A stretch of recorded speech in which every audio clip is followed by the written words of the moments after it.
பறவைகளை மாதிரி மாறணும்னு ஆசைப்படுற? இதை கேட்ட காகம் கொஞ்ச நேரம் அப்படியே யோசிச்சுச்சு.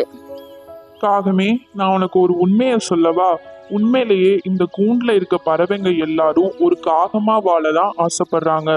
ஏன்னா காகம் ஒரு சுதந்திர பறவை. எந்த கூண்டுலையும் யாரும் அதை அடைச்சு வைக்க மாட்டாங்க. அதனால இந்த காட்டுலயே ரொம்ப லக்கியான பறவைனா அது நீதான். மயில் சொன்னதெல்லாம் கேட்ட காகம் உடனே அந்த முனிவர் கிட்ட போச்சு.